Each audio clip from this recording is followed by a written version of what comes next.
C. Pribadi tidak berkembang karena tekanan.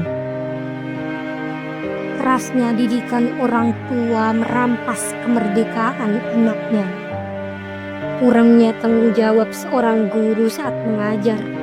Masyarakat yang masih kolot, bodoh dan belum pandai menghargai pertumbuhan seseorang, serta penjajahan bangsa atas bangsa.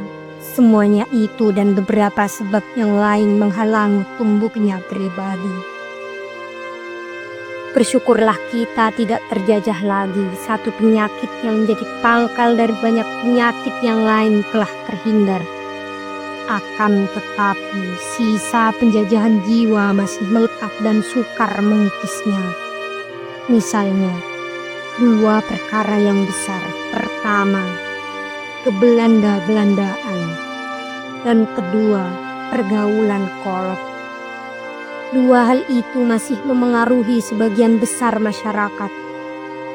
Bagaimana seorang ayah atau seorang guru akan cepat melepaskan diri dari ikatan itu? Padahal ayah dan gurulah yang wajib terlebih dahulu menuntun kemerdekaan tumbuhnya pribadi anak.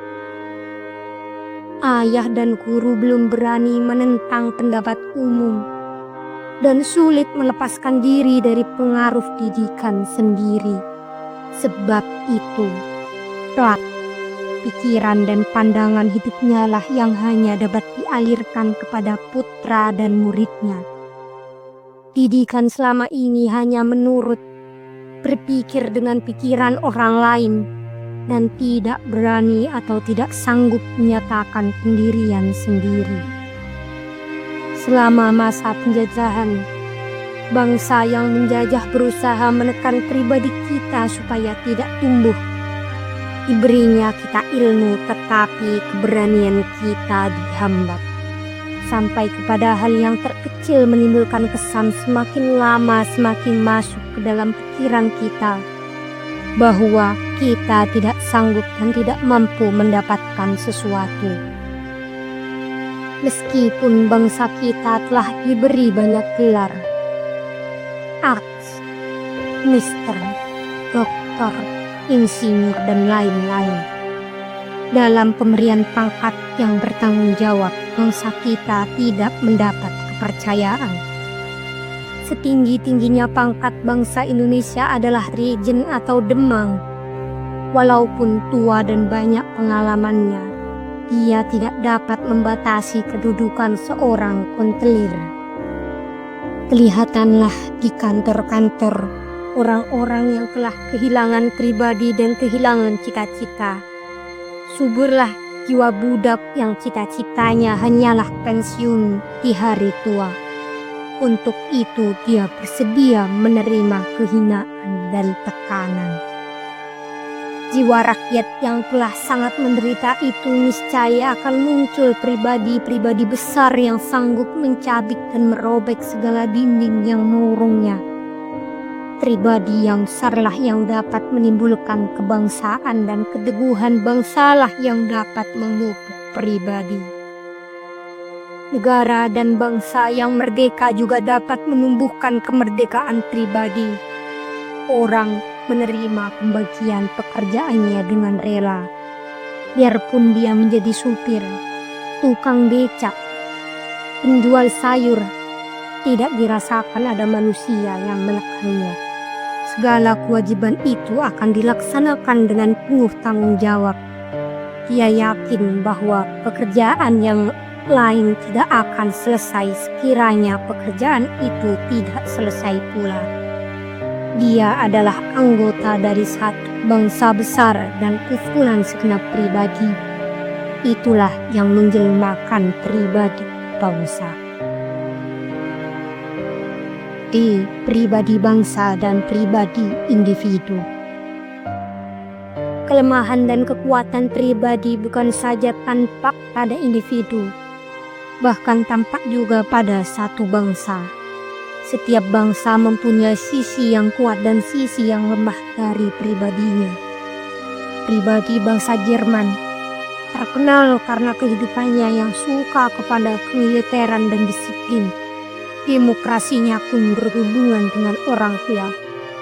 Dalam 100 tahun dapat dilihat takluknya orang Jerman kepada Friedrich von Prussia, Kaisar Wilhelm II, Bismarck, dan Hitler.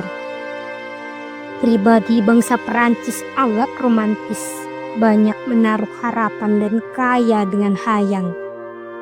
Pribadi bangsa Inggris menaruh rasa kepercayaan yang tebal kepada diri sendiri, dan benar atau salah adalah bangsaku. Mau apa? Pribadi bangsa Amerika dibentuk oleh demokrasinya. Pribadi bangsa Belanda terkenal karena teliti dan dekil keras kepala. Pribadi bangsa Tionghoa di negeri kita terkenal karena kerajinannya. Pribadi bangsa Arab di Indonesia bagai nafus, saya mau duit. Pribadi bangsa Jepang sebelum kalah terkenal karena kebersihan dan keangkuhannya. Bangsa Indonesia pada zaman terjajah terkenal sebagai suatu bangsa yang sangat sabar menderita. Akan tetapi setelah merdeka terkenal sebagai suatu bangsa yang tahu harga diri dan hormat kepada tamunya. Pada orang sebangsa pun terdapat perbedaan pribadi. Orang Minangkabau terkenal di perantauan sebagai pengadu untung dan terkenal di kampungnya sendiri keras adat. Pribadi orang Aceh terkenal fanatik agama. Orang Madura terkenal dengan pisau belatinya. Orang Bugis terkenal dengan kesukaannya berlayar. Orang Manado dengan kebersihannya. Pribadi orang tani berbeda dengan orang kota. Orang didikan Belanda dan orang didikan surau.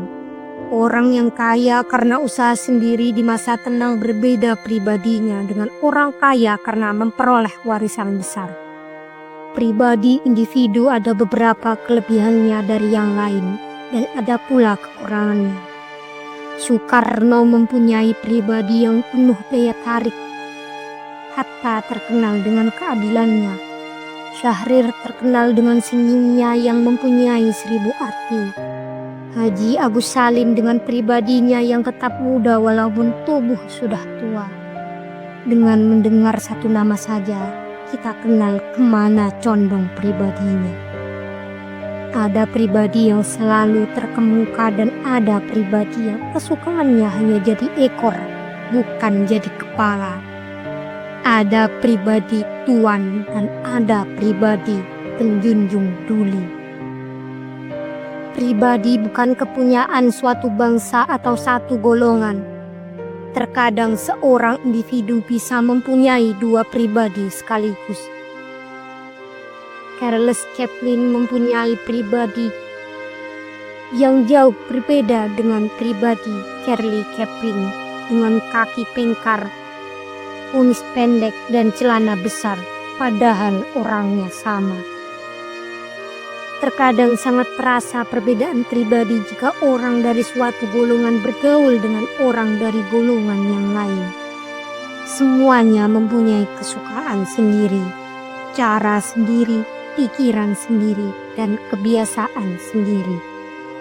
Canggung dan kakulah orang jika dalam masyarakat yang seluas ini dengan berbagai macam ragamnya. Perbedaan itu tidak diperhatikan, sehingga singkatlah ukurannya. Lebih canggung lagi orang yang sengaja jadi tak turut menenggelamkan pribadi sendiri ke dalam kebesaran pribadi orang lain. Dia hamka dalam pribadi hebat.